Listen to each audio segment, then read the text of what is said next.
엘리야의 재림과 세례 요한의 말씀 제목으로 하나님의 말씀을 전하고자 합니다. 자, 오늘은 그 세례 요한에 대한 이야기를 좀 공부하려고 합니다. 세례 요한이 이제 그 세례 요한에 대한 이야기. 세례 요한은 예수님과 동시대의 사람이었어요. 인간적으로 보게 되면 예수님과 얘가 친척이었고요. 예수님을 출산한 마리아의 친척 언니가 엘리사벳이라고 해서 그 세례 요한의 엄마고, 또 세례 요한의 아빠는 대제사장 사가리아였습니다. 그래서 출생하기 전부터 이제 가브리엘 천사가 이제 대제사장 그 사가리아한테 나타나서 부인 잉태를 할 거다라고 얘기하고, 이름은 이제 요한이라고 줘라 얘기를 다 했는데, 그 대사장 사가리아가 이걸 안 믿어요. 왜냐면 자기 부인 나이가 많아가지고 임신이 안 될 것 같은데 이게 의심을 합니다. 그래서 이 말을 못하게 되는 사건이 벌어져요. 벙어리요. 그러다가 세례 요한이 태어난 후 말을 하게 됩니다.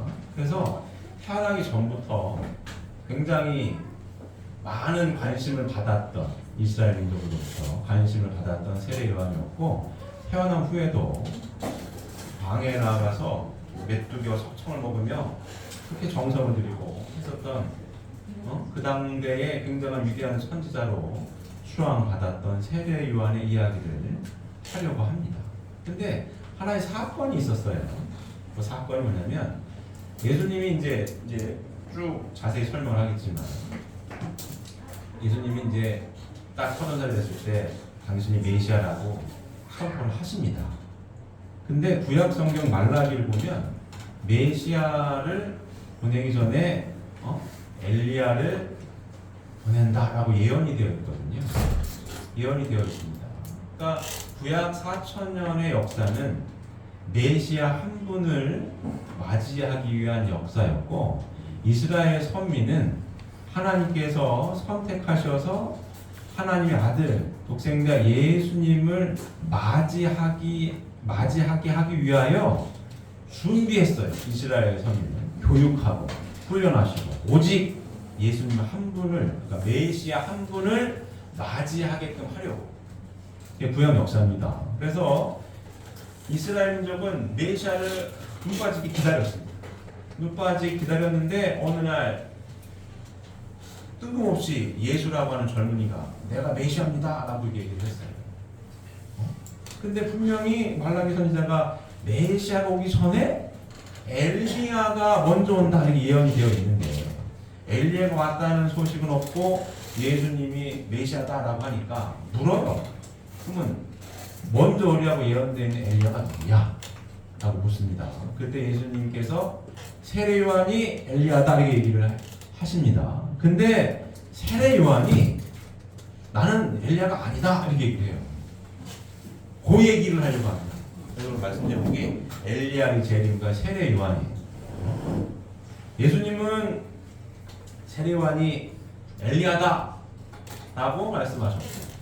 세례 요한은 아니다 라고 얘기를 해서 결과가 어땠는지, 과연 위대한 선지자라고 인정하고 추앙받고 있는 세례 요한이 정말로 하나님 섭리에 합당한 책임을 다 했는지, 그 내용에 대해서 오늘 좀 자세히 공부하는 시간을 갖도록 하겠습니다. 자, 보시면 엘리야가 재림하리라고 하는 것은 말라기 선지가 예언하였던 바였습니다. 그리고 세례 요한이 바로 재림한 엘리야라고 하는 것은 예수님의 증언이었습니다. 지금 훈독한 내용 보셨죠? 말라기 4장 5절에 보라, 여호와의 크고 두려운 날이 이르기 전에 내가 선지자 엘리야를 너에게 보내리니. 이게 예언되어 있는 얘기입니다. 메시아 오기 전에 엘리야를 보낸다라고 예언되어 있는 얘기고, 마태복음 11장 11절부터 15절, 마태복음 17장 10절부터 13절에 있는 내용이 예수님이 말씀하신 거예요. 오리라고 한 엘리야가 세례 요한이다. 자, 예수님 제자들이 이제 예수님 메시아라고 막 얘기를 하니까 예수님 제자들한테 물어요. 마태복음 17장 10절에 있는 내용인데 제자들이 물어 이르되 그러면 어찌하여 서기관들이 엘리야가 먼저 와야 하리라 하나이까? 이 얘기는 뭐냐? 예수님 제자들이 막 다니면서 말씀을 전파하는데 서기관들이 물은 거예요. 엘리야가 먼저 온다고 했는데 왜 안 왔냐? 그 질문을 듣고 예수님한테 묻는 거예요. 그랬더니 예수께서 대답하여 이르시되 엘리야가 과연 먼저 와서 모든 일을 회복하리라. 내가 너희에게 말하노니 엘리야가 이미 왔으되 사람들이 알지 못하고 임으로 대우하였도다. 인자도 이와 같이 그들의 고난을 받으리라 하시니 그제서야 제자들이 예수께서 말씀하신 것이 세례 요한인 줄을 깨달으니라. 예수님 답변이었습니다. 자, 예수님이 세례 요한이 바로 재림한 엘리야라고 말씀을 하십니다.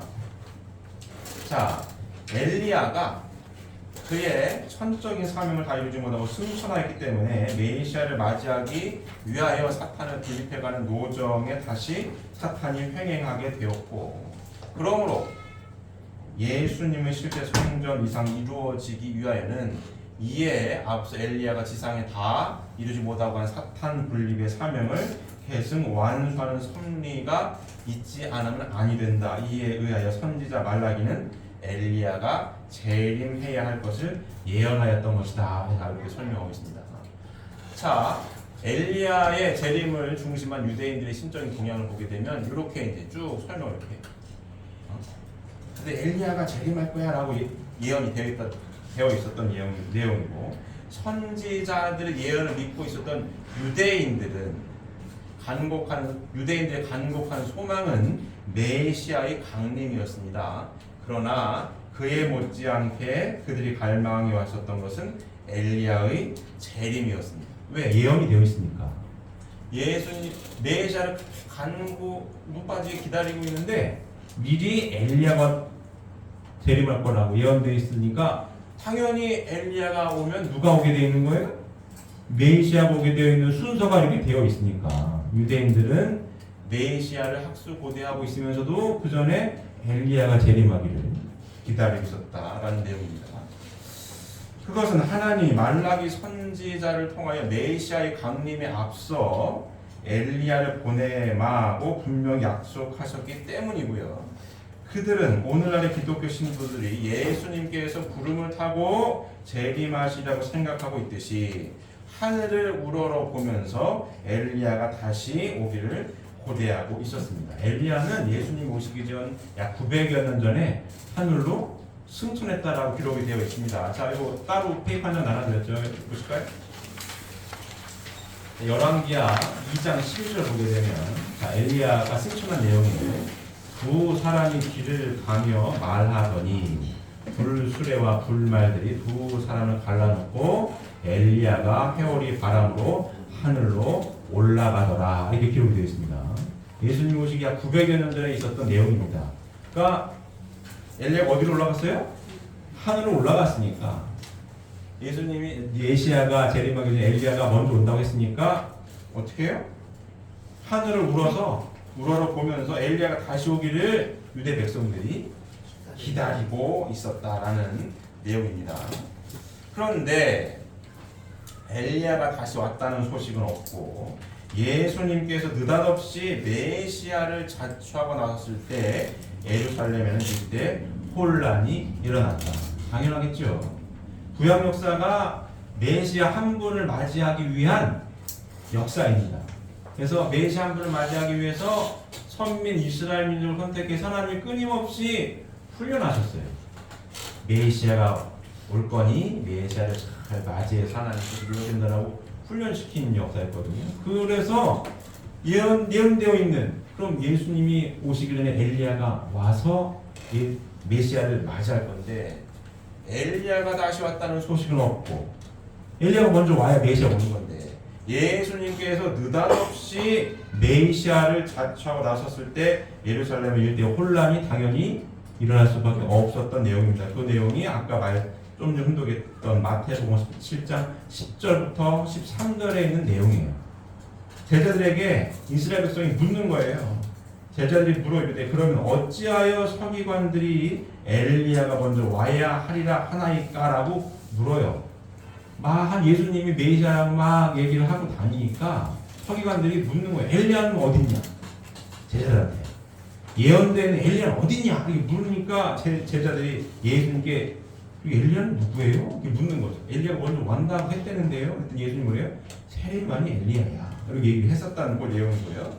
그래서 예수님의 제자들은 예수님을 메시아로 믿고 있었기 때문에 세례요한이 바로 엘리야다라고 하신 예수님의 증언을 그대로 믿을 수 있었어요. 맞아요. 왜? 제자들이니까 예수님을 믿고 있었으니까 예수님 말씀대로 보면 세례요한이 엘리야라고 믿을 수 있었다라는 내용입니다. 그러나 예수님이 누구신지도 모르고 있는 다른 유대인들은 예수님의 증언을 고지고대로 그대로 받아들일 수는 없었다는 얘기입니다.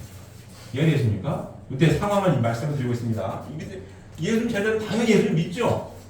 메시아로. 그러니까 세례요한이 엘리야가 맞아 이렇게 믿었는데 예수님 제자가 아닌 사람들은 그걸 그대로 믿기는 어려웠다는 얘기입니다. 다음 보게 되면 그래서 유대민족의 가르침을 보면 예수님은 세례요한을 가리켜서 엘리야라고 하셨고 이와 반대로 장본인인 세례요한은 이미 이 사실을 부인하여 버렸으니 유대민족은 누구의 말을 고지 듣고 따라갈 수 있었을 것인가 이렇게 설명하고 있습니다. 이거 다시 한번 볼까요? 자, 요한복음 1장 19절부터 21절에 있는 말씀 다 같이 행독하시겠습니다.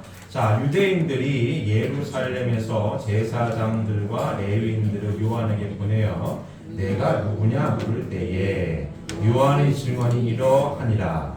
요한이 드러내어 말하고 숨기지 아니하니 드러내어 하는 말이 나는 그리스도가 아니라 한데 또 묻되 그러면 누구냐 내가 엘리야냐 이르되 나는 아니라 또 묻되 내가 그 선지자냐 대답하여 하되 아니다 이렇게 얘기하죠.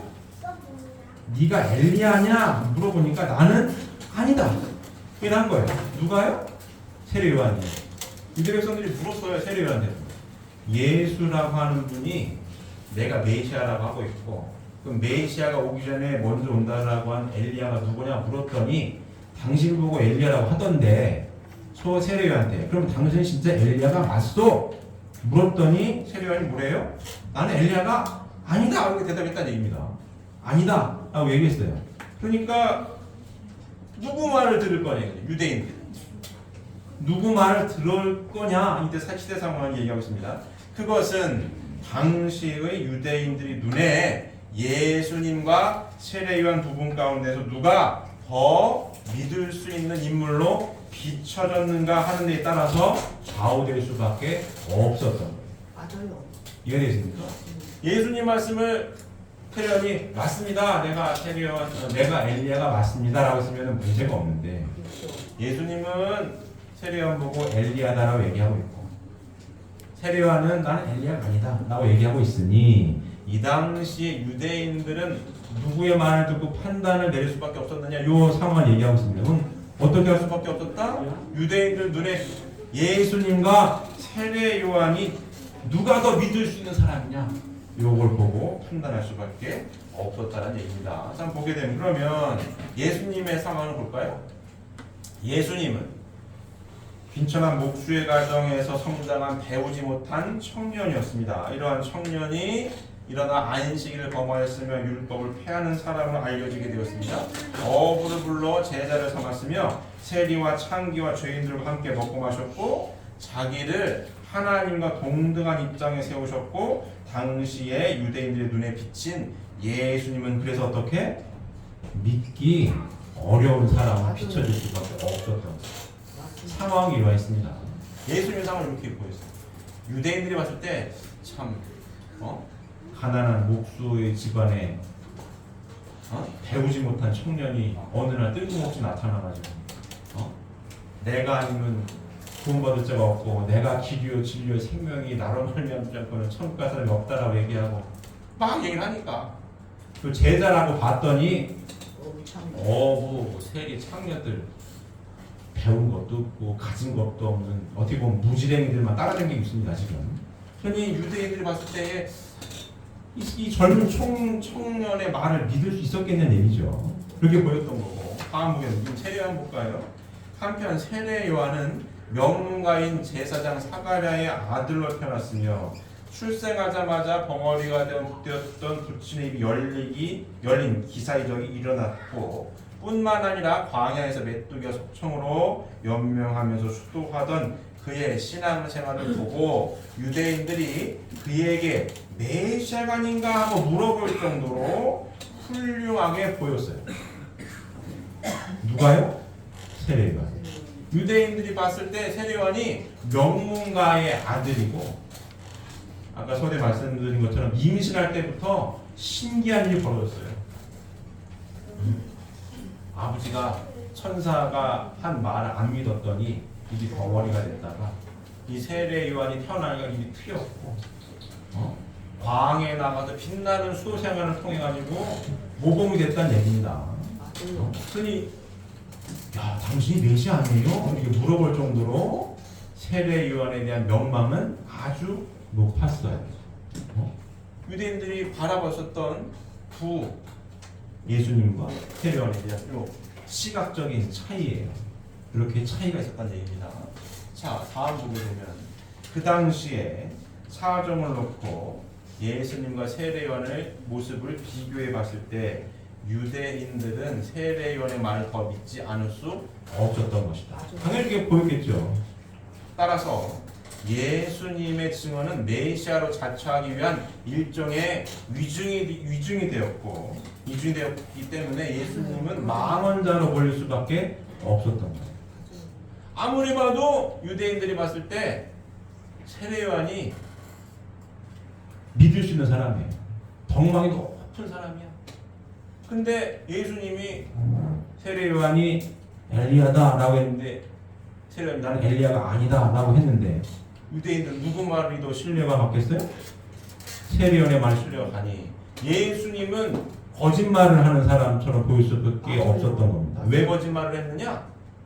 내가 메시아임을 주장하려고 세례 요한을 엘리야로 막 없는 말을 지어낸 것처럼 그렇게 망언자, 거짓말하는 사람, 위증을 하는 사람으로 몰릴 수밖에 없었던 요와 같은 시대 상황이었고 이 당시 예수님의 뭐랄까요? 안타까운 상황이 벌어진 내용입니다. 이해되십니까? 요와 같은 상황이었습니다. 자, 이러한 견지에서 볼 때 아직 엘리야가 오지 않았기 때문에 엘리야가 온 다음에야 메시아가 오시리라고 한 하나님의 예언을 저버릴 수 없었던 유대인들은 부득이 예수님을 불신하는 길을 택할 수밖에 없었던 거예요. 예수님 말을 믿을 수가 없어, 저 사람. 왜? 아니, 훨씬 더 명망이 있어 보이고 예언이 엘리야가 온 후 메시아가 온다라고 하는데 엘리야가 아니라는데 그러면 예수님이 메시아가 아니구나 라고 판단을 낼 수밖에 없었던 이스라엘 민족에 대한 상황이었습니다. 자, 당시에 제사장이나 전 유대인들이 세례 요한을 순경하던 그 마음은 그를 메시아로 생각하는 데까지 이르렀습니다. 자, 성경 볼까요? 누가복음 3장 15절 말씀 보겠습니다. 훈독하시겠습니다. 백성들이 바라고 기다림으로 모든 사람들이 요한을 꼭 그리스도신가 심중에 생각했더니 이 세례 요한을 그리스도가 아닐까? 메시아가 아닐까라고까지 생각을 했었던 성경 내용이었습니다. 따라서 세례 요한이 자기가 엘리야라는 것을 선포하고 나왔었더라면 전 유대인들은 이러한 증언을 믿게 되어 예수님 앞으로 나왔을 것임이 틀림이 없는 거죠. 맞습니까? 맞습니까? 세례 요한을 그렇게 믿었어요. 누가요? 유대 백성들이. 유대인들이. 누굴 믿었다고요? 세례 요한. 혹시 당신이 오시리라고 한 메시아 아니에요? 요 정도까지 믿었단 말입니다. 근데 이 세례 요한이 유대인들의 이 절대적인 지지를 받고 있는 세례 요한이 예수님 말씀대로 내가 엘리야가 맞습니다 라고 선포를 하였더라면 전 유대인들이 누구 앞으로? 예수님 앞으로 메시 앞으로 나아갔을 것이 확실하다. 이런 말씀을 하고 있는 겁니다. 맞습니까? 예. 이해되십니까? 자, 근데 그러나 끝내 자기는 엘리야가 아니라고 주장하는 세례 요한의 하나님의 섭리에 대한 무지는 유대인들이 예수님 앞으로 나아갈 수 없었던 주요한 원인이 되었던 것입니다. 맞습니다. 세례 요한이 누구 말을 부인했어요? 예수님 말을 부인해요. 나 엘리야가 아니야. 그러니 유대인들이 예수님 말을 믿어요, 안 믿어요? 안 믿지. 이상한 사람이네. 자기가 메시아라고 우기려고 세례 요한이 엘리야라고 막 선동을 하는구나. 그러니까 누가 유대인들이 예수님을 안 믿으니 예수님 앞으로 나아갈 수 있어요, 없어요? 없어요. 나아갈 수 없게 막았다 이게. 누가요? 세례 요한. 큰 실수를 한 거죠. 하나님에 대한 섭리를 몰랐어요. 그래가지고 유대인들이 4,000년 동안 메시아 한 분을 맞이하기 위해 준비된 선민 백성이었는데 정작 오신 메시아를 알아보지 못하고 앞으로 나아가지 못하게 막았었던 큰 원인을 누가 제공했다고요? 세례 요한이 제공을 하고 만 겁니다. 이런 내용입니다. 자, 하나님은 예수님이 메시아라는 것을 세례 요한에게 직접 교시하셨습니다. 혼독해볼까요? 성경 요한복음 1장 32절부터 34절에 있는 말씀 혼독하시겠습니다. 같이 혼독하시겠습니다. 요한이 또 증언하여 이르되 내가 봄에 성령이 비둘기같이 하늘로부터 내려와서 그의 위에 머물렀더라. 나도 그를 알지 못하였으나 나를 보내어 물로 세례를 베풀라 하신 그 이가 나에게 말씀하시되 성령이 내려서 누구 위에든지 머무는 것을 보거든 그가 곧 성령으로 세례를 베푸는 이인 줄 알라 하셨기에 내가 보고 그가 하나님의 아들이심을 증언하였노라 하니라. 하나님이 누구에게 알려준 거예요? 하나님께서 세례 요한에게 알려주신 거예요. 뭐를? 예수님이 메시아임을, 예수님이 하나님의 아들임을 알려줬고 성령의 눈이 떴을 때에 세례 요한이 이걸 뭐예요? 증언했어요. 이분이 하나님의 아들입니다 라고 자기가 증언했습니다. 자, 다음 마태복음 3장 11절 다시 한번 또 보실까요? 운동하시겠습니다. 나는 너희로 회개하기 위하여 물로 세례를 베풀거니와 내 뒤에 오시는 이는 나보다 능력이 많으시니 나는 그의 신을 들기도 감당하지 못하겠노라. 그는 성령과 불로 너희에게 세례를 베푸실 것이요. 예수님에 대한 얘기.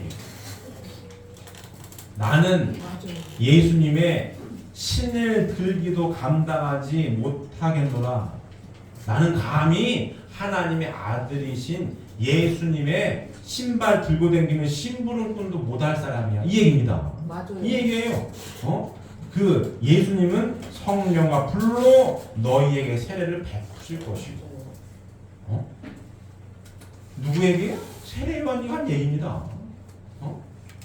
하나님은 예수님이 메시아라고 하는 것을 세례 요한에게 이렇게 직접 교시하셨어요. 맞아요.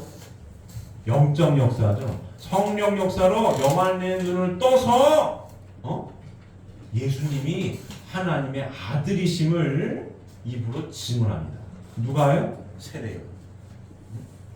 세례 요한 자신도 요한복음 1장 23절에 자기는 그의 길을 곧게 하기 위한 사명을 가지고 왔다고 말하였고 요한복음 3장 28절에는 자신이 그리스도 앞에 와서 보내심을 받은 자임을 언명한 기록이 있습니다. 그러므로 세례 요한은 응당 자기가 엘리야라고 하는 사실을 스스로 지혜로서 알아야 했을 것입니다. 맞습니다. 알아야 했을 건데 영안의 눈이 열려가지고 하나님이 직접 알려줘가지고 우와 저분이 하나님의 아들이시네 라고 증언을 하였음에도 불구하고 그러면 하나님의 아들로 자기가 증언을 했어요.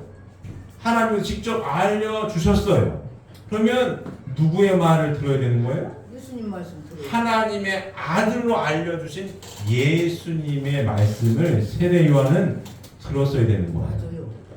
아, 저분이 하나님의 아들이시구나. 그럼 저분이 나보고 엘리야라고 하시네. 아, 그럼 내가 엘리야의 사명을 가지고 왔구나. 이걸 깨달았어야 되는 건데 맞아요. 세례 요한은 깨닫지를 못합니다. 참 안타까운 일이죠. 안타까운 일입니다. 자, 세례 요한이 예수님에게 세례를 주고 증거함으로써 그의 증거자로서의 사명은 끝났어요. 무슨 얘기냐? 예수님이 하나님의 독생자를 메시아이십니다라고 증언하는 증언의 사명은 끝난 거예요. 증언은 했어요. 증언의 사명을 했습니다. 그 후에는 증언자의 사명이 끝난 그 후에는 그 앞에 하나의 제자 입장에서 모시고 섬겨야 되는 건데 증언을 했어요. 하나님의 아들이심을 증언했습니다. 그러면 증언자의 사명은 다 했으니 그 후에는 당연히 하나님의 아들을 잘 모시고 섬겨야 하는 사명이 있는데 세례 요한은 하지 못했습니다. 이 안타까운 일입니다. 자, 그러나 요한복음 3장 30절에 세례 요한이 그는 흥하여야 하겠고 나는 쇠하여라 하리라고 말하였듯이 세례 요한은 예수님과 흥망성쇠의 운명을 같이 하지 않았어요. 맞아요. 안 했죠. 세례 요한은 그 중심이 하늘편에 있었을 때는 예수님을 메시아로 알고 증언하였습니다. 그러나 그에게서 영적인 역사가 끊어지고 인간 세례 요한으로 돌아오게 되니까 그의 무지는 예수님에 대한 불신을 자아내게 하였던 것입니다. 맞습니다. 이해되십니까? 굉장히 중요한 말씀이에요. 굉장히 중요한 말씀입니다. 자, 세례 요한이 그 중심이 세례 요한의 중심이 하늘편에 있었을 때는 세례 요한의 중심이 하늘편에 있었을 때에는 예수님을 메시아로 알고 증거하였습니다. 그러나 그에게도 영적인 역사가 끊어지고 인간 세례 요한으로 돌아가게 되니까 그의 무지는 예수님에 대한 불신을 자아내게 되었다. 자, 성령의 역사로 예수님이 하나님의 아들임을 증언해요. 다시 한번 행동하겠습니다. 짠짠히 보세요. 자, 요한복음 1장 32절부터 34절 보게 되면 요한이 또 증언하여 이르되 내가 봄에 성령이 비둘기같이 하늘로부터 내려와서 그의 머리 위에 머물렀더라. 나도 그를 알지 못하였으나 나를 보내어 물로 세례를 베풀라 하신 그 이가 하나님이십니다. 나에게 말씀하시되 성령이 내려서 누구 위에든지 머무는 것을 보거든. 누구 위에 머물었어요 지금? 예수님 위에 머무는 겁니다. 그가 곧 성령으로 세례를 베푸는 이인 줄 알라 하셨기에 내가 보고 예수님이 하나님의 아들이심을 증언하였노라 하리라. 이 세례요한의 증언입니다. 세례요한의 중심이 하나님께 있었을 때 하나님의 성령 역사로 성령이 비둘기처럼 누구 위에 내려요? 예수님이 내리는 걸 눈으로 봐요. 누구 눈이에요? 세례요한 눈으로 본 거예요. 그리고 저분이 하나님의 아들이시다라고 뭐였어요? 증거했어요. 누가 증거해요? 세례요한이 증거한 거예요. 근데 기껏 증거를 해놓고 기껏 증거를 해놓고 뭐예요? 요한복음 3장 30절을 쭉 보게 되면 이런 얘기를 해요. 그는 흥하여야겠고 나는 쇠하여야리라. 아니 기껏 증언했으면 얼마나 영광된 메시아를 맞이하는 거예요. 기껏 증언해놓고 영원의 눈이 거치니까 성령 역사가 사라지니까 인간 세례 요한의 눈으로 보니까 메시아가 아닌 것 같아요. 굉장히 중요한 얘기입니다. 우리가 신앙생활을 하는 데 있어서도 굉장히 중요한 거예요. 인간적인 눈으로 보니까 아니야. 아닌 것 같네. 분명히 성령서를 받은 저분이 메시아가 맞는데 인간 세례요한으로 와가지고 눈으로 보니까 나보다 나이도 어리고 6개월 먼저 세례요한이 태어난다. 6개월 차이가 있습니다. 나보다 나이도 어리고 아무리 봐도 못 배웠어. 무식한 것 같아. 아무리 봐도 주변에 따라다니는 사람도 형편없어. 아무리 봐도 누가 나은 것 같아요? 내가 나은 것 같아. 아무리 봐도 내가 나은데 어찌 저 무식하고 가진 것도 없고 저 어떻게 보면 무지랭이 같은 저 나이도 어린 친구가 메시아지? 이 생각을 하는 거야. 누가? 세리가. 그래서 기껏 증언을 해놓고 하나님의 성령 역사로 저분이 하나님의 아들입니다 라고 증거해놓고 뭘 못해요? 모시지 못해요. 전에 말씀드린 것처럼 구약성경 4,000년의 역사는 메시아 한 분을 맞이하기 위한 역사예요. 그 메시아 한 분을 맞이하기 위해서 선민 이스라엘을 선택하셔서 끊임없이 훈련시킨 역사입니다. 맞아요. 훈련시킨 역사예요. 기껏 훈련시켜서 드디어 누가 왔어요? 예. 메시아가 왔다고. 메시아가 왔음을 누가 증언해요? 본인이 증언을 해. 증언을 해놓고 뭘 못해요? 모시지 못해요. 왜? 인간적인 생각이 들어가서. 성령 역사가 끝나니까 인간 세례 요한으로 보니까 나보다 못한 거예요. 나보다 못해. 그래가지고 모시지 못합니다. 사실은 세례 요한이 예수님의 수제자가 되는 게 맞아요. 맞아요. 수제자가 되어서 나는 감히 저분의 신을 들고 다니면 신분을꾼도 못할 거야.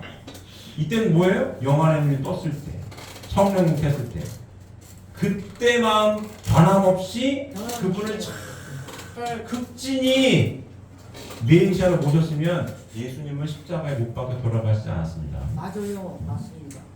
근데 그걸 못해요. 나라고 하는 거죠. 자, 다시 한번 복습할까요? 자, 하나님께서 하나님 형상대로 누굴 창조하셔요? 사람을 창조하시되 남자 여자를 창조하시고 창세기 1장 27절에 있는 말씀입니다. 그들에게 복을 주시며 말씀하시기를 생육하고 번성해서 만물을 세계 주관해라. 창세기 1장 28절의 말씀입니다. 자, 하나님께서 하나님 형상대로 사람을 창조하시되 남자 아담과 여자 해와를 창조하시고 그들에게 복을 주시며 말씀하시기를 생육하고 번성해서 만물 세계를 주관해라. 이렇게 말씀하십니다. 이 3대 축복의 말씀을 잘 이루어서 하나님께서 함께 하실 수 있는 가정적인 사회기를 이루어서 하나님 말씀을 이루었다라면, 창조 목적을 이루었다라면 하나님께서 함께 하시는 가정, 사회, 국가, 세계, 천국이 되었겠죠. 이루어졌죠. 이 하나님께서 창조하신 창조 목적이에요. 자, 첫 번째 생육하고, 두 번째 번성해서, 세 번째 만물을 주관해라. 생육이 뭐라고요? 하나님을 닮아난 나, 하나님의 실제 성전이 되는 것, 보이는 실체 남자 하나님, 보이는 실체 여자 하나님 되는 게 생육하는 거예요. 하나님처럼 사랑할 수 있는 남자와 여자가 됐으면 번성하라. 하나님을 중심하고 하나님처럼 사랑을 잘 주고받으면 누구를 닮아난? 하나님을 닮아난 아들, 딸, 하나님의 선의 혈통을 이룬 아들, 딸들이 태어나서 이 가정 안에 누가 계시고 싶으시다고요? 하나님 함께 하고 싶으신 겁니다. 여기 하나님의 창조 목적이에요. 맞아요. 이게 변함이 있어요, 없어요? 없습니다. 타락은 뭡니까?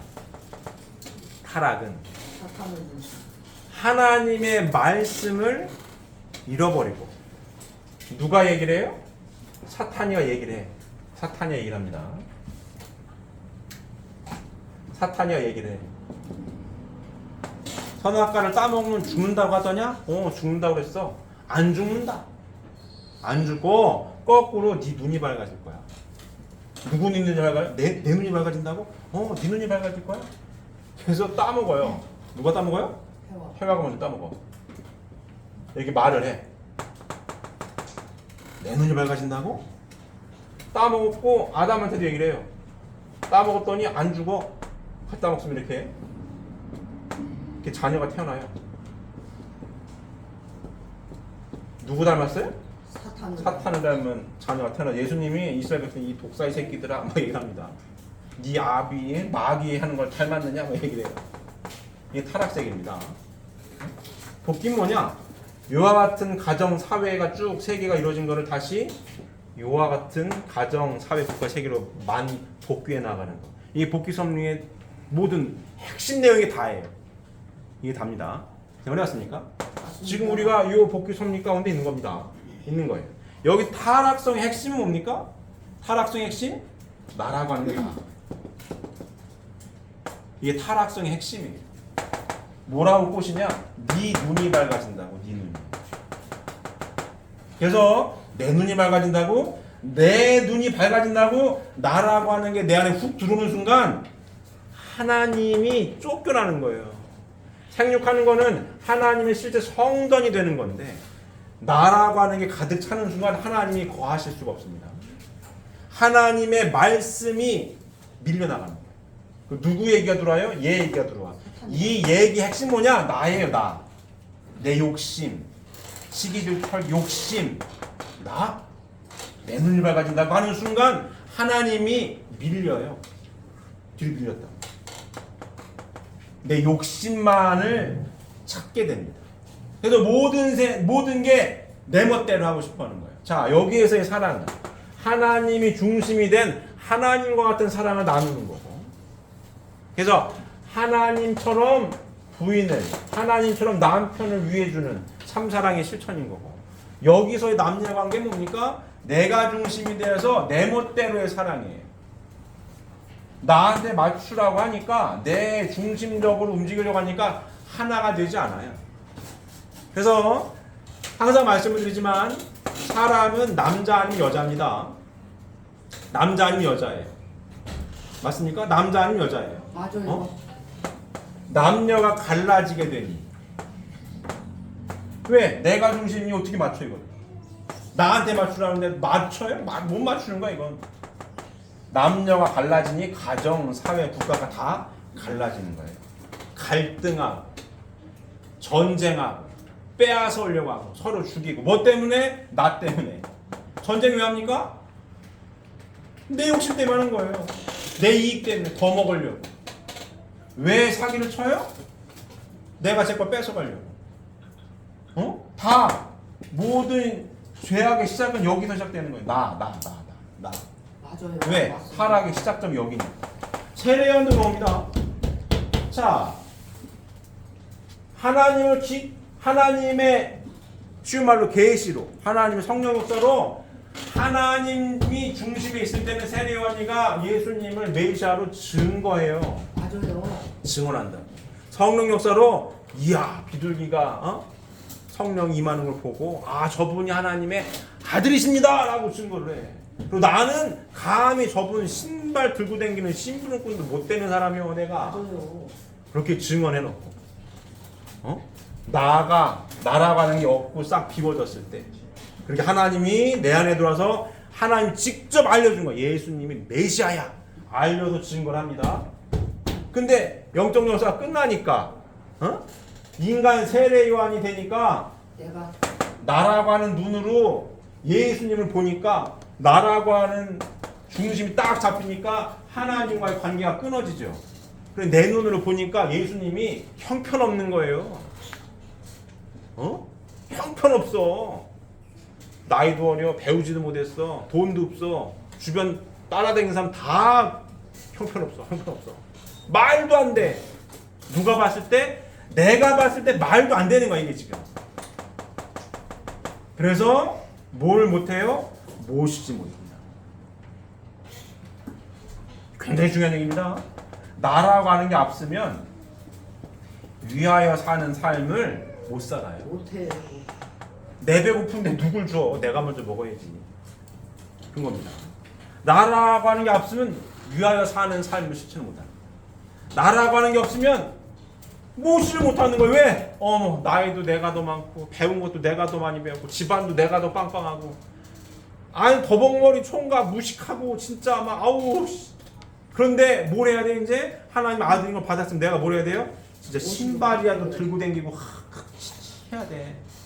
근데 내 자존심이 당하는 거야. 어머 내가 돈 닦은 게 얼마고 우리 집안이 어떤 집안인데 내가 머리 어떻게 숙이지? 이런 거 나라고 하는 거. 이게 큰 문제입니다. 사탄은 그래서 언제나 시험을 뭘로 해요? 나라고 하는 걸로 들어와요. 내가 봤을 때 말이야 이렇게 됩니다. 자, 이 자리에 계신 분들 신앙생활 하면서 이 비슷하게 하나님의 은혜와 하나님의 기적 같은 일을 다 경험들을 하셨을 거예요. 하셨습니까? 네. 한 번도 한 적이 없는 경우는 없어요. 물론 성장하는 우리 학생들은 아직 없을 수 있겠으나 이 많이 장성하시는 식구님들은 하나님이 살아계시고 하나님의 기적 같은 일이 있구나 경험을 다들 하셨을 겁니다. 그래서 신앙길을 가는 거거든요. 왜? 하나님이 살아계시면 느꼈어. 계시는 분이야. 기적 같은 일을 했어요. 기적 같은 일이 벌어져가지고 감사합니다. 은혜 가운데 살았어요. 근데 그 은혜가 왜 지속되지 않느냐? 나라고 하는 게 자꾸 들어오면 은혜를 까먹어요. 은혜를 까먹어. 그때 기적 같은 일이 있었는데 나라고 하는 게 가득 차면 그땐 진짜 그랬네. 그땐 참 신기하긴 했어. 근데 왜 지금은 안 신기해요? 나라고 하는 것 때문에. 하나님이 변하는 거예요? 내가 변하는 거예요? 내 마음이 왔다 갔다 하는 겁니다. 하나님은 변하시는 분이 아니에요. 하나님 언제나 똑같으신 전지전능하시고 공평하신 하나님, 참사랑의 근원 되신 하나님. 하나님이 아들 딸로 살아가는 마음 변함이 없어요. 처음부터 끝까지 변함이 없어요. 변함이 없습니다. 근데 누구 마음 변해요? 타락한 인간의 마음이 왔다 갔다 해. 인간적인 생각이 들어가면은 하나님이 떠나시게 되니 뭐예요? 테레이와 같은 실수를 하게 된다. 아무리 봐도 증거를 해놓고 내 자존심에 아무리 봐도 내가 더 잘난 것 같은데 내가 진짜로 이 신발을 들고 댕겨야 되나? 이런 생각이 있는 거예요. 또 주변에서도 많이 나를 추앙을 해. 많이 나를 당신 메시아 아니에요? 이런 대로 막 해. 저기는 막 세리 여고 창녀들만 있어. 사람 별로 없어요. 그 내가 주인공을 했단 말이에요. 그럼 내가 모시러 가야 되는데 내가 신발이라도 들고 따라다닐 테니까 저를 제자로 받아주십시오. 메시아님 이래야 되는데 그럴 수가 없는 거야. 뭐 때문에 못해요? 나라고 하는 거. 나라고 하는 거. 못하는 거. 우리가 얻어야 할 교훈은 뭐예요? 뭘 어떻게 해야 돼요? 나를 비워야 돼요. 비워야죠. 나를 비워요. 그래야 하나님이 함께 하시고 결국은 하나님의 섭리는 하나 되게 하는 섭리예요. 나를 비워야 하나가 돼요. 축복 가정들 안에 다 해당이 되는 얘기입니다. 우리가 요와 같은 세계를 철폐하고 요와 같은 가정 단위부터 쭉 사회를 이루려고 섭리적인 삶을 살아갑니다. 그러면 똑같이 해당되는 말씀입니다. 하나가 되려면 뭘 해야 돼요? 나를 비워야 하나가 돼요. 첫 단추 잘 먹겠습니다. 남녀가 하나님의 형상대로 사람을 창조하시되 남자와 여자를 창조하시고 근데 하나님은 하나님 중심 삼고 하나 되기를 바라셨는데 타락함으로 인하여 깨졌어요. 참사랑의 질서가 깨져가지고 남녀가 갈라져 버렸어요. 첫 단추가 잘못 껴진 거예요. 타락했다라고 하는 증거는 뭐냐? 사랑을 꿈꾸되 이루지 못한다요. 결혼을 해도 후회하고 안 해도 후회하는 거야. 말이 앞뒤가 안 맞죠. 그럼 하려는 거야 말려는 거야. 왜 그래요? 타락해서 하나가 안 되거든. 뭐 때문에? 타락성 나라고 하는 것 때문에. 하나님처럼 사랑을 하지 못해요. 내가 중심된 사랑을 하려고 하니까 자꾸 갈라지는 거예요. 남녀가 갈라지니까 가정이고 사회이고 국가가 갈라질 수밖에 없는 겁니다. 이게 타락세계고. 복귀는 뭡니까? 첫 단주부터 다시 제대로 끼려고 하는 거죠. 하나 되게 하는 연습. 그래서 천국 생활의 훈련 장소가 어디라고요? 가정 안에서부터. 남녀가 하나 되기 위하여, 부자지간에 하나 되기 위하여, 3대가 하나 되기 위하여. 그럼 뭘 비워야 되겠어요? 나를 비워야 하나가 되는 거예요. 특히 한국 남자들, 내가 남자인데 하는 거 있습니다. 남자인데 이런 거 되겠어요? 안 되는 겁니다. 하나님 형상대로 남자와 여자를 창조하실 때, 하나님 형상대로 사람을 창조하실 때 남자와 여자를 창조하시고, 하나님을 중심 삼고 하나님의 형상들입니다. 남자와 여자, 귀한 가치를 지닌 존재들. 오늘 훈독회 오늘 아침에 경배식 다 하셨습니까? 경배식 다 하셨습니까? 경배식 때 어때요? 하나님께 참모님 경배드리고 부부가 맞절하죠? 맞절하죠? 존중하는 거죠. 하나님의 형상대로 지음받은 내 부인이고 하나님의 형상대로 지음받은 내 남편이고, 그래서 맞절하는 거예요. 서로 존중하겠다고. 근데 사탄은 어떻게 항상 나라고 하는 걸 가지고 시험을 해서 갈라지게 하죠. 부부가 싸우게 하고 마음이 안 맞게 하고 그런 겁니다. 자, 핵심 내용 이해가 되셨습니까? 세례와는 뭐 때문에? 타락성, 나라고 하는 걸 나를 비우지 못해서 하나님이 직접 교시하셔서 영안의 눈으로 떠서 하나님의 아들임을 증거했음에도 불구하고 뭐예요? 인간적인 생각에 사로잡혀서 하나님의 아들로 오신 예수님을 모시지 못했습니다. 이게 가슴 아픈 일이에요. 안타까운 사실입니다. 자, 그는 자기의 제자들을 예수님께 보내어 오실 그 이가 당신이오니까 하고 질문을 하였습니다. 자, 이 세례요한의 이제 죽을 때가 됐어. 죽을 때가 된 얘기를 하는 거예요. 지금 죽을 때가 된 얘기를 합니다. 세례요한의 말로가 좋지 않습니다. 세례요한은 임신했을 때부터 와, 위대한 선지자가 태어나는구나, 태어나서도 그랬어요. 근데 인생 말로가 좋지가 않아요.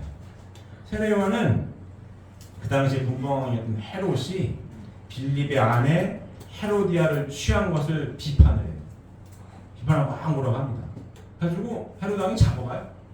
감옥에 가둬놨습니다. 감옥에 가둬놨을 때 얘기를 하는 거예요. 얘기를. 그는 자기 깜빵에 갇힌 후에 자기의 제자들을 예수님께 보내오실 그 이가 당신이오니까 하는 질문을 던집니다. 자, 마태복음 11장 3절 같이 볼까요? 마태복음 11장 3절 보겠습니다. 자, 요한이 옥에서 그리스도께서 하신 일을 듣고 제자들을 보내어 예수께 여짜오되 오실 그 이가 당신이오니까 우리가 다른 일을 기다리오니까 라고 물어요. 제자를 시켜서 여쭤봐라. 근데 참 답답한 게 기껏 웃기는 거지. 하나님의 성령에 감동해서 예수님이 메시아임을 자기로 증거했잖아요. 이게 사탄의 시험이 무서운 거예요. 나라고 하는 거에 사로잡혀가지고 시험에 빠지면은 헤어나는 게 쉽지가 않아요. 나를 비우자는 거 쉽지가 않습니다. 제가 기껏 증거를 해놓고 감옥에 갇혀보니 내가 잘못했나? 생각 들겠죠? 진짜 그분이 메시아가 맞나?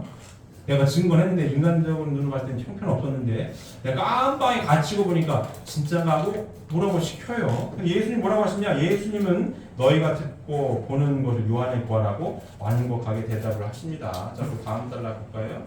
마태복음 11장 4절에 5절 보게 되면 예수께서 대답하시되 너희가 가서 듣고 보는 것을 요한에게 알리되 맹인이 보며 못 걷는 사람이 걸으며 나병 환자가 깨끗함을 받으며 못 듣는 자가 들으며 죽은 자가 살아나며 가난한 자에게 복음이 전파된다 하라. 예수님께 답변을 하는 거예요. 세례요한이 예수님이라는 이적과 기사를 행하는 것을 몰랐을 리가 없어요. 듣고 있었다. 그럼에도 불구하고 또 예수님이 답변을 내가 하는 일을 그대로 전해라고 이렇게 봉사가 눈을 뜨고 안진뱅이가 요즘을 쭉 구구하게 말씀하신 것은 예수님 메시아 예수님이 하시는 일을 세례요한으로 하여금 다시 한번 생각하게 하고 상기시켜주고 예수님 당신이 누구라고 하는 것을 알려주려고 하신 거예요. 내가 하는 일을 보고도 모르겠니? 아직도 몰라? 이런 거죠. 아직도 모르겠니? 이라는 겁니다. 이렇게 답변하셨어요. 이 답변을 들었습니다.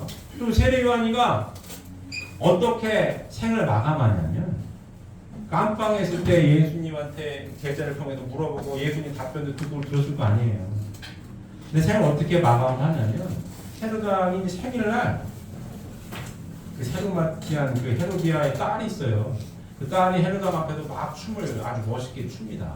헤로당 기분이 좋아가지고 소원을 말하면 내가 들어준다 라고 얘기합니다. 그랬더니 이 어린 딸내미가 세례요한의 목을 달라. 그래가지고 예수님이 다 듣는 앞에 소원 들어준다고 한 거를 물을 수가 없고 하니까 그냥 죽어요. 세례요한이 어이없이. 소관에 받쳐 어이없이 죽어요. 어이없이. 그렇게 위대한 선지자로서 잉태될 때부터 막 했었는데 말로는 굉장히 어이없이 죽는다. 어이없이. 세례요한의 말로가 좋지가 않아요. 자, 다음 보게 되면 자, 구약시를 통틀어서 메시아를 직접적으로 증거한 세례요한은 간접적으로 증거한 그 어떤 선지자보다도 위대했던 것입니다. 그러나 메시아를 모신다는 점에서 볼 때는 그는 가장 작은 사람이 아닐 수 없다라고 말씀하고 있습니다. 마태복음 11장 11절 보실까요?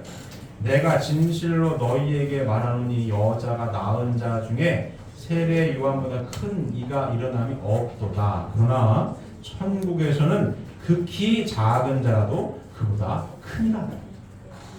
예수님이 하신 말씀이에요. 예수님이 얼마나 속상하면 이렇게 말씀하셨겠어요? 얼마나 속상하면? 자, 구약시를 통틀어서 메시아를 직접적으로 증거한 세례 요한은 간접적으로 증거한 그 어떠한 선지자보다도 위대했던 것입니다. 4,000년 동안 누구를 맞이하게 한 역사라고요? 메시아 한 분을 맞이하게 해서 수많은 선지자들이 있었어요. 그리고 메시아에 대한 예언을 많이 했어요. 근데 직접 메시아를 당대에 보고 메시아이심을 증거한 간접 증거가 아니라 직접 증거한 세례요한은 어떤 선지자보다도 위대한 건 맞는데 그러나 증거했으면 뭘 했어야 되는 거예요? 모시고 잘 뜻을 이뤘어야죠. 근데 메시아를 모신다는 점에서 볼 때는 그는 뭐예요? 모시지 못했기 때문에 가장 작은 사람일 수밖에 없는 겁니다. 예수님이 세례요한에 대한 평을 이렇게 하시는 거예요. 내가 진실로 너희에게 말하노니 여자가 낳은 자 중에 세례요한보다 큰 이가 일어남이 없도다. 그러나 천국에서는 극히 작은 자라도 그보다 크니라. 천국 갈 자격이 있는 건 없는 거예요. 없다라는 말씀하십니다. 그리고 그 수제자의 위는 침노한 베드로에게 빼앗긴 바 되었습니다. 마태복음 11장 12절 보게 되면 세례요한의 때부터 지금까지 천국은 침노를 당하니 침노하는 자는 빼앗느니라. 수제자의 자리를 누구한테 빼앗겨요? 베드로한테 뺏깁니다. 이 말씀을 하고 계시고요. 자, 세례요한이 지혜가 있어서 지혜롭게 행동하였더라면 예수님의 무릎밑을 떠나지 않았을 것이요 그의 행적은 영원한 의미로서 남아질 것이었습니다. 그런데 불행하게도 그는 무지하였기 때문에 자신은 물론이거니와 유대인들이 예수님 앞으로 나아가는 길마저 막아버리고 말았던 것입니다. 이로써 예수님이 십자가의 죽음 길을 가게 된 큰 요인이 세례요한에게 있었다는 것을 알게 되었습니다. 참 속상한 일이죠. 속상한 일입니다.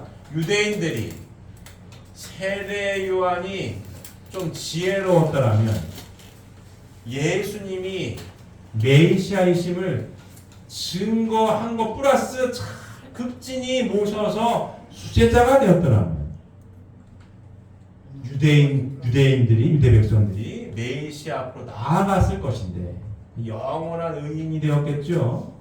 근데 세례요한이 무지하다라는 표현을 다시 바꿔 말하면 나를 비우지 못해서 맞아요.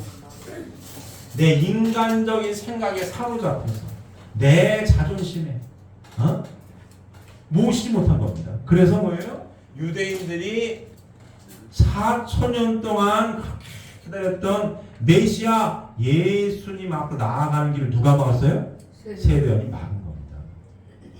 그래서 결국은 예수님은 십자가의 길을 가실 수밖에 없었던 큰 원인을 누가 제공해요? 세례요한이 제공합니다.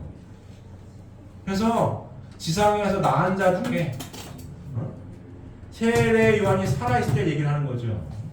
잉태됐을 때부터 추앙받았던 세례요한. 그래서 지상에서 여자 낳은 자 중에 세례요한보다 큰 자가 없는데 천국에 가면은 죽은 후 얘기합니다. 천국에 가면은 가장 작은 자도 쟤보다 커. 그게 뭐예요? 맞아요. 천국에 갈 자격이 없는 거야. 지상에서 위대해 보이나 하나님의 섭리를 알지 못하는 무지한 세례요한은 천국에 갈 자격이 없는다. 그 말씀을 하고 계십니다. 이해되십니까? 이해되십니까? 자, 우리도 생각을 잘 해봐야 됩니다.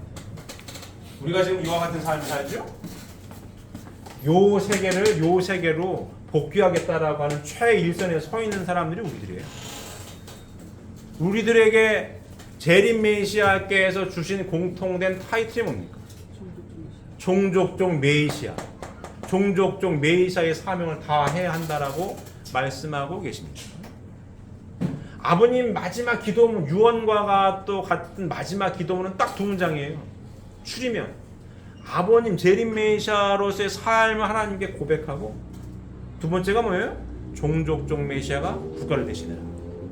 딱 두 문장입니다. 추리면 그렇습니다. 자, 우리들에게 무슨 사명이 주어졌어요? 종족종 메시아의 사명이 주어졌습니다. 종족종 메시아의 사명은 뭡니까? 이와 같은 타락 세계를, 이와 같은 이상 세계로 복귀해 나가야 됩니다. 종족을 복귀해야 되는 거예요.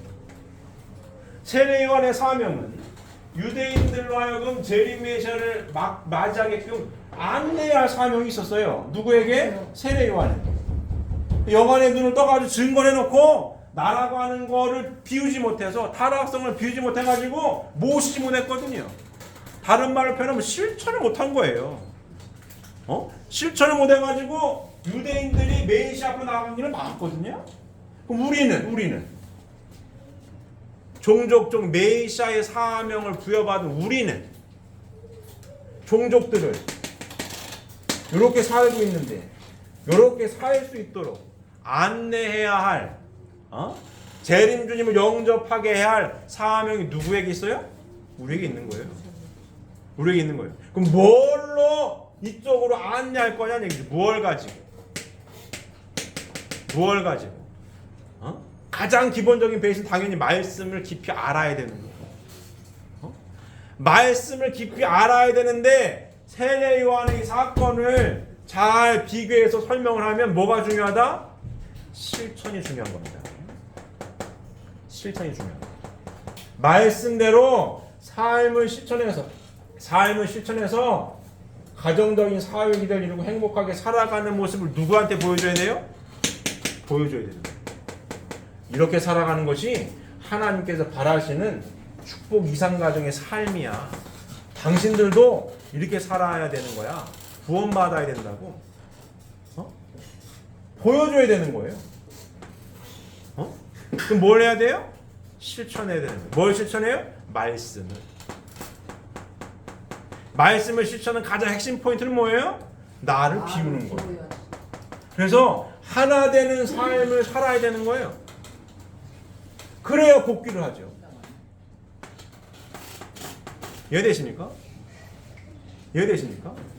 세례 요한 때나 지금이나 하나님의 3대 축복의 말씀 변함이 있어요, 없어요? 없습니다. 동일합니다. 앞으로도 변함이 없어요. 타락성의 핵심은 그때나 지금이나 뭐예요? 나라고 하는 거예요. 나라고 하는 걸 비우지 못해가지고 세례요한은 예수님을 모시지 못합니다. 증거는 하고 뭘 못해요? 모시지 못해요. 자, 축복 가정들도 통일과 아들딸들도 세례요한처럼 은혜 가운데 살고 막 불받고 막 열정적으로 신앙에 떴던 사람들 많아요. 근데 그들이 지금까지 이렇게 잘 사유 기대를 이룬 축복 이상 가정을 이루고 잘 살고 있느냐고 물었을 때 100% 그렇습니다라고 말을 못해. 왜? 똑같이 나를 비우지 못해서 실천을 못해서 가정을 잘 이루지 못했어요. 가슴 아픈 일이죠. 쉬운 얘기가 아닙니다. 쉬운 얘기가 아니에요. 세례요한의 사명, 우리는 종족적 메시아의 사명. 이와 같은 세계를 이렇게 만들려고 가장 중요하고 핵심 포인트 뭐다? 실천해서 보여주는 거. 이루려면 뭐 해야 돼요? 나를 비워야 이루어요. 이게 핵심입니다. 그래야 보여줘요. 쉬운 말로 나처럼 살면 돼. 그런 거거든요. 봤지? 이렇게 사는 거. 이게 하나님께서 바라시는 삶이야. 나처럼 살면 되는 거야. 보고 배워. 이게 종족적 메시아의 사명입니다. 이해되십니까? 굉장히 어떻게 보면 무서운 얘기예요. 종족적 메시아의 사명을 다 해야 된다? 간단하지 않습니다. 간단하지 않아요. 기본적인 이 베이스가 가정적인 사회 기대를 이루지 않으면 불가능한 얘기예요. 하나 되느냐 못 되느냐, 하나님을 중심 삼고 부부가 하나 되느냐 하나 되지 못하느냐, 결국 간단하지 않습니다. 왜? 사탄이 세례요한이 한 것처럼 끊임없이 나라고 하는 걸 붙들고 늘어져가지고 하나 되게 하는 걸 방해를 해. 하나가 못 되게 맨날 싸워. 하나가 못 돼. 하나님의 소원은 이건데 사탄은 죽어도 이걸 못하게 갈라지게 만들려고. 사탄의 무기는 뭐예요? 내 인간적인 생각, 내 욕심. 그것 때문에 맨날 갈라지게 싸워야 돼. 종족적 메시아의 삶의 핵심 포인트 뭐예요? 나를 비워서 하나 되는 삶을 사는 것. 그래서 이들에게 보여주는 것. 삶의 기준으로, 삶의 모습으로 보여주는 것. 이렇게 사는 것이 하나님께서 바라시는 삶이야. 재림 메시아께서 완전히 밝히신 행복한 삶의 기준은 여기야. 내가 실천하고 살아. 종족들이요, 보고 배워야지. 구원받는 길이다. 그리고 이와 같은 삶을 살 때 우리보다 먼저 왔었던 선조들도 뭐예요? 부활할 수 있고 구원할 수 있습니다. 그래서 메시아인 거예요. 누가요? 잘났건 못났건, 배웠건 못 배웠건, 돈이 많건 적건 내가 종족적 메시아의 타이틀이 똑같이 재림 메시아께서 부여해 주신 기준은 여기 있는 겁니다. 살아서 귀한 성령의 말씀을 상속받고 실천하고 있으며 종족적 메시아의 타이틀을 받을 수 있는 기회가 있었던 거고, 우리가 다 상속해 주셨고, 이 뭡니까? 실천을 하느냐 마느냐에 대한 내용입니다. 잘하고 계십니까? 잘하고 계십니까? 항상 말씀을 드리지만 신앙은 절대로 머리로 하는 게 아니에요. 절대로 머리로 하는 거 아닙니다. 지식이 아닙니다. 뭐예요? 깨닫고 실천하는 거예요. 깨닫고 실천하는 자가 참된 신앙인 거고, 깨닫고 실천할 때에 하나님이 함께 하시는 겁니다. 하나 되기 위해 노력하고 실천하는 이가 진짜 신앙 좋은 거예요. 그래서 제가 1년에 몇 번 말씀드리죠. 뭐 해야 된다고요? 표현해야 한다. 울면서 눈 감고 막 기도 열심히 한다라고 해도 신앙 좋은 거 아닙니다. 물론 신앙이 좋은 거야. 하지만 한 단계 더 수준 높은 거는 이 말씀대로 실천하기 위해 사랑한다라고 내 부인과 남편에게 표현하고 말로도 글로도 스킨십으로도 표현해서 하나 되게 하기 위해 애쓰고 노력하고 실천하는 자가 진짜예요. 그 신앙자요. 맨날 눈 감고 기도만 하고 맨날 소 닭 쳐다보듯이 하면은 그건 신앙의 수준이 낮은 겁니다. 기도 얼마나 열심히 미사역으로 써가지고 훌륭한 기도하면 뭐해? 맨날 소 닭 쳐다보듯이 맨날 떠나도 다니면 의미가 없는 거예요. 이해되십니까? 이렇게 실천을 할 때 종족적 메시아의 사명을 다 하고 있는 중이에요. 그래야 이루어집니다. 이해되십니까? 이런 뭐 핵심 포인트 뭐다? 뭘 비워야 된다? 나를 비워야 세례와처럼 실수를 안 하고 나를 비워야 하나 되는 삶을 살아서 종족적 메시아의 사명을 다 할 수가 있는 겁니다. 자, 다음 보게 되면 자, 세례요한이 엘리야가 된 이유. 누가복음 1장 17절에 기록된 대로 엘리야가 지상에서 다하지 못한 사명을 계속 완성하기 위하여 세례요한이 왔었습니다. 그렇기 때문에 그는 사명적인 입장에서 엘리야의 재림자가 됩니다. 누가복음 1장 17절 볼까요? 그가 또 엘리야의 신령과 능력으로 주 앞에 먼저 와서 아버지의 마음을 자식에게 거스르는 자를 의인의 슬기에 돌아오게 하고 주를 위하여 세운 백성을 준비하리라. 이 말씀 보게 되면 엘리야가 지상에서 다 하지 못한 사명을 계승 완성하기 위하여 세례요한이 왔었고 그렇기 때문에 그는 사명적인 입장에서 엘리야의 재림자가 되는 것입니다. 자, 성경을 대한 우리의 자세를 볼까요? 자, 우리는 앞에서 예수님에 대한 세례요한의 무지와 불신은 유대인들의 예수님에 대한 불신을 초래하게 돼서 결국은 예수님 십자가에 못 박고 돌아가시게 한 원인을 제공했다는 것을 알았어요. 예수 이후 오늘에 이르기까지 이러한 천적인 비밀을 밝힌 사람은 하나도 없었습니다. 이것은 세례 요한을 무조건 위대한 선지자라고 단정하는 입장에서만 성서를 보아왔던 까닭입니다. 우리는 인습적인 신앙관념과 고루한 신앙 태도를 단연코 버려야 합니다. 그래야 성약의 말씀을 받아들일 수가 있어요. 이해되십니까? 재림주님께서 오셔서 뭐예요?